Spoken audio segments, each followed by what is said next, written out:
મિત્રો, પ્રેમ વંદન, જય શ્રી કૃષ્ણ, વાસુદેવ સર્વ. સૂર્યદેવના સોનેરી કિરણો અમી વર્ષા જેવા લાગે છે.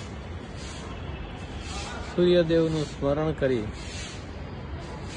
અને આપણે આપણા દિવસની શરૂઆત કરવી જોઈએ. આદિદેવ નમસ્તુભ્યમ પ્રભાકર નમસ્તુતે સપ્તા સ્વરથ આરૂઢમ પ્રચંડમ કશ્ય આત્મજમ શ્વેત પદ્મધરમ દેવમ તમ સૂર્યમ પ્રણમામ્યહમ.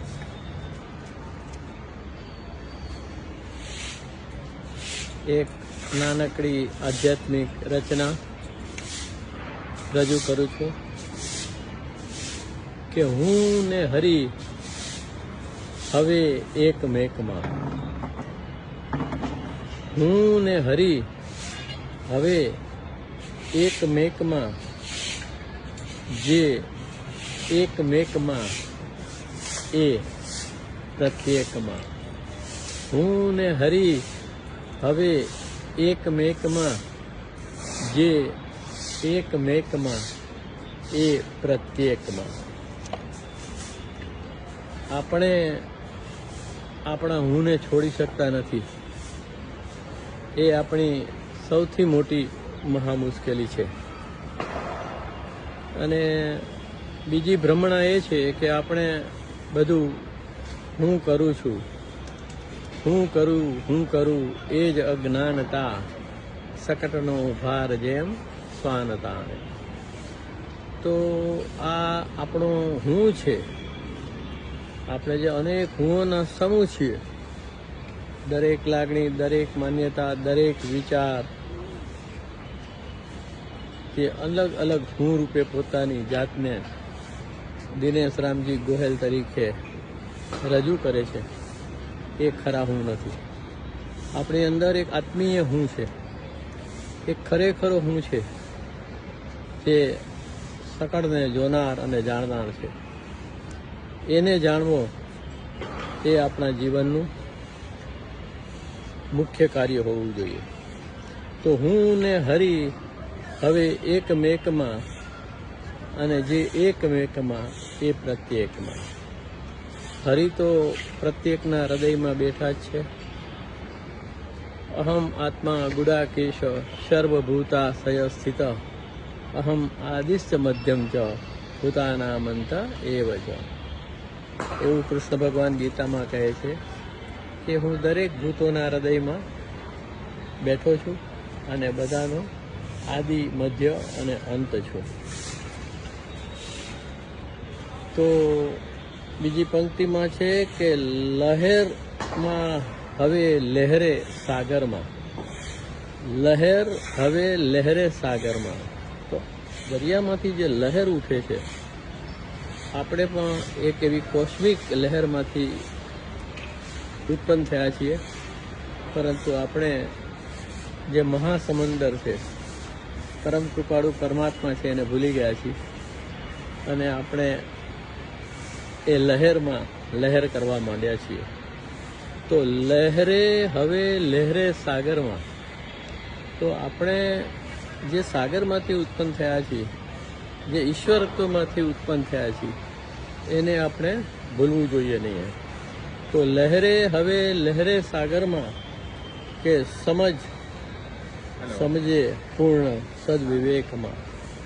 કે સમજે પૂર્ણ સદવિવેકમાં. હું ને હરી હવે એકમેકમાં, જે એકમેકમાં એ પ્રત્યેકમાં.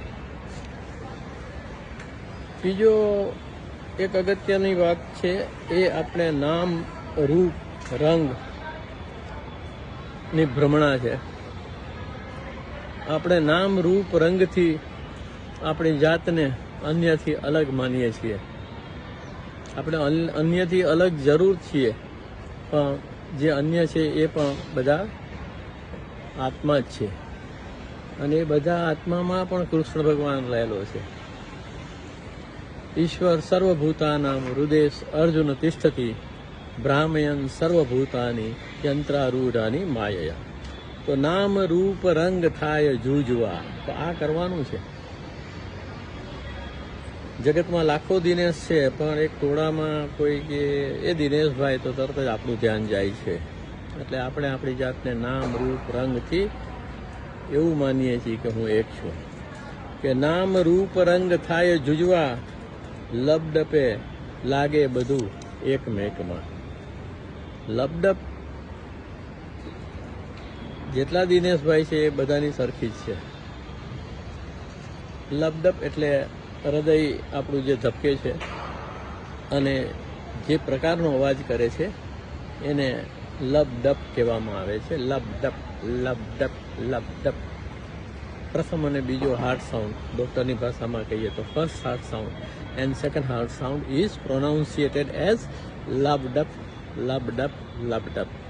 કે નામ રૂપ રંગ થાય જૂજવા, લબડપ લાગે લબડપે લાગે બધું એકમેકમાં. હું ને હરી હવે એકમેકમાં, જે એકમેકમાં એ પ્રત્યેકમાં. કે માયાજાળ છે આ વ્યક્તિત્વ, માયાજાળ છે આ વ્યક્તિત્વ. તો જે આ વ્યક્તિત્વ આપણું બંધાણું છે એમાં આપણે આપણા સત્ય અને સત્વ તત્વનો ભોગ આપ્યો છે. સત્ય અને સત્વને ખોઈ અને માત્ર વ્યક્તિત્વમાં જ રચ્યા પચ્યા રહેવું, એને કારણે આપણી આ જે જીવન શૈલી છે એ ખૂબ જ દુઃખદાયક અને કષ્ટદાયક બની ગઈ છે. તો માયાજાળ છે આ વ્યક્તિત્વ, સત્વ જ સત્ય છે પ્રત્યેકમાં. હું ને હરી હવે એકમેકમાં, જે એકમેકમાં એ પ્રત્યેકમાં. કે જાતનું સ્મરણ થવું છે હોવું. આપણે આપણી જાતને સમય મળે ત્યારે સ્મરણ કરતા રહેવું જોઈએ. હું કોણ છું એ આપણે જાણવું જોઈએ. હું દિનેશ રામજી ગોહેલ નથી, પણ હું શરીર નથી, શરીર મારું નથી. હું ભગવાનનું છું અને ભગવાન મારા છે. એ સત્ય સ્મરણ છે. તો જાતનું સ્મરણ થવું છે હોવું, ના ખોવું ખરું છે હોવું એકમેકમાં. જાતનું સ્મરણ થવું છે હોવું, ના ખોવું ખરું છે હોવું એકમાં. હું ને હરી હવે એકમેકમાં, જે એકમેકમાં એ પ્રત્યેકમાં. કે આત્મનજી કહે સુનો રે સાધો, આત્મનજી કહે સુનો રે સાધો, હું ને હરી હવે એકમેકમાં. કે આત્મનજી કહે સુનો રે સાધો, હું ને હરી હવે એકમેકમાં. હું ને હરી હવે એકમેકમાં, જે એકમેકમાં એ પ્રત્યેકમાં. પ્રેમ વંદન. જય શ્રી કૃષ્ણ. વાસુદેવ સર્વમ.